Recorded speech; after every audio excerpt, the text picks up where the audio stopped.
and that gave him a rare inside look at the entertainment industry. At a young age, Danny began learning how television worked from behind the scenes. He learned about cameras, sound, production, and presentation. This behind-the-scenes exposure would become a huge part of who he was and who he would become. That's how Count Cool Rider was born. That's right, before Counting Cars, Danny Coker up as a vampire and hosting a horror movie show in Las Vegas. Under the name Count Cool Rider, he introduced late-night scary movies on Channel 33, wearing full makeup and a cape, and channeling all the charisma of an old-school horror host. But this wasn't just some gimmick. It was classic Danny, who knew how to blend his rock star life, showmanship, and creative genius. And it was this unique blend of his deep love for machines, his knowledge of how TV worked, and his larger-than-life personality that made him the perfect fit for something much bigger.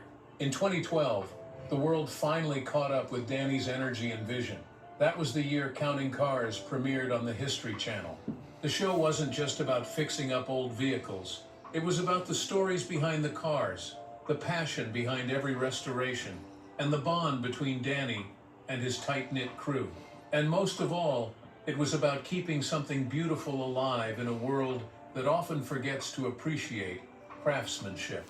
From the very first episode, Counting Cars stood out, and that's because there was Danny brought something to the screen that couldn't be faked.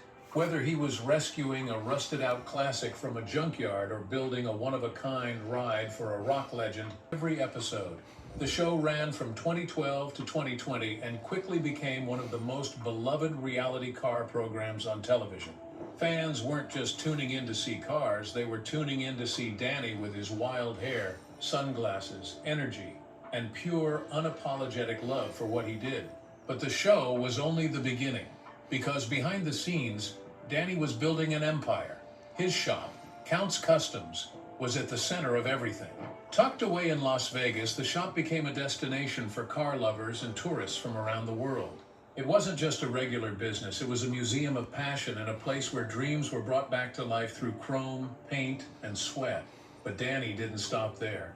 He opened Count's Vamped Rock Bar and Grill of Danny Coker's world.